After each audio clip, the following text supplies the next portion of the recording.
You know how we always talk about being a morning person or a night owl? Well, what if that's not just some quirky preference? What if it's way, way deeper than that? Like an ancient rhythm that's literally written into our genetic code. Today, we're diving into what our source material calls your body's karmic clock. I mean, this quote really sets the tone, doesn't it? The idea here is that our internal energy, that fire inside of us, isn't some one size fits all thing. It's totally unique. It's your personal signature. And figuring out what that signature is, well, that's the whole key. And the source for this explainer is just fascinating. It takes hard science and wraps it in this rich, almost mythic language. It's asking us to see our own biology, not just as a machine, but as a story, an echo from a time long before us. So let's get right into the main concept. Okay, so the scientific term you might have heard is chronotype. It's your body's natural, totally genetic tendency to get sleepy and wake up at certain times. Simple enough, right? But our source text, it takes it to another level, calling it a karmic inheritance. The idea is that this rhythm is actually older than your body, something your very essence carries with it. And here's where the poetry slams right into the science. And it's so cool. This keeper of the inner sun, it's not just a nice metaphor. It's a real place in your brain, the suprachiasmatic nucleus, or SCN for short. And its rhythm, your personal rhythm, is set by these specific clock genes with names like PER2 and, well, clock. Just think of them as the master conductors of your body's orchestra, telling you when your personal sun should rise and set. So, if we all have these unique genetic clocks, how do they actually show up in our lives? The source describes them as three very distinct archetypes, or as it puts it so beautifully, the three great flames. Let's see if you can spot your own in here. All right, check out this chart. It lays out the three archetypes perfectly. First up, the lion. This is your classic early bird, up with the sun, ready to go. Our modern world pretty much sees this as the gold standard. Then you have the dragon. The dragon's fire really gets going from mid-morning and can burn bright all the way to midnight. These are often your deep, focused thinkers and creators. And finally, the wolf. The wolf comes alive when the world is asleep, thriving in the deep night. And here's the thing, our culture has so often and so unfairly just labeled this natural rhythm as laziness. Do you see yourself in one of these? And this is the most crucial point. The goal is not for everyone to force themselves to become a lion. No way.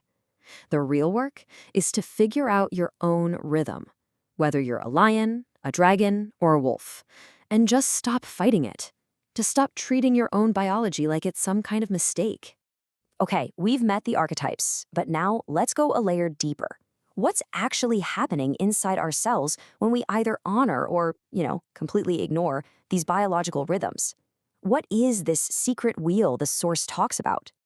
Right, let's get down to brass tacks. When the source uses these big, beautiful terms like karmic clock or a wheel of time, what does that actually mean for our biology? What's the mechanism? To explain this, the source uses this ancient concept called the Kala chakra, the wheel of time. Now, it talks about an outer wheel, which is the cosmos, and an inner wheel, which is your breath. But the part that's absolutely vital for our biology is what it calls the secret wheel. And that secret wheel, it's the precisely timed cycle of deep cellular repair that's supposed to be happening inside every single one of your cells, every single night. That's the master program we're trying to sync up with. And this slide really shows you what's at stake. I mean, the difference is night and day. When your rhythm is aligned, your body turns on these incredible longevity genes like SIRT1. You get that deep cellular repair. But when you violate your rhythm, when you fight your own clock, the consequences are serious. We're talking chronic inflammation, insulin resistance, and even shortened telomeres. Those are literally the protective caps on your DNA, and having them shortened is linked directly to aging. This isn't about willpower, folks. It's pure biology. Okay, so we get the why. It's a pretty big why. But what about the how? How do we actually start doing this? Well, the source offers a really clear, actionable ritual to get back in sync. It's called the personal threshold vow. And it's just 4 steps. Step 1 is discover. For 3 nights, no alarms, just see when your body naturally wants to sleep and wake up. That's your personal dusk and dawn. Step 2, disconnect. When you feel that natural sleepiness, your personal dusk, you kill the artificial lights. All of them. Step 3, breathe. You do a simple 6-second inhale, 3-second hold, 8-second exhale.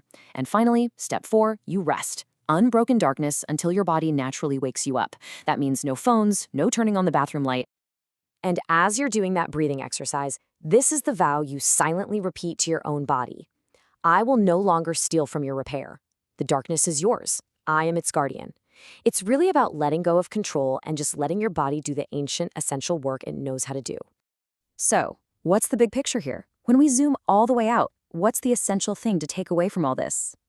It really comes down to understanding where true power comes from. This just says it all, doesn't it? We spend so much of our lives stressed out, trying to force ourselves to sync up with external schedules, with the clock on the wall. But the real wellspring of health, of energy, of clarity, it comes from listening to and obeying that ancient, undeniable clock that's ticking away in your own blood. And I just love this final thought from the source material. This is not about adding another stressful thing to your to-do list, another way to be perfect. It's actually an act of self-compassion. It's about simply stopping the violence we unknowingly do to our own bodies when we are constantly at war with our own nature. So that leaves us with a very personal question. The whole process, it can start tonight just by paying attention. Your personal dusk is there, waiting for you to notice it. The only question is, how will you guard that flame?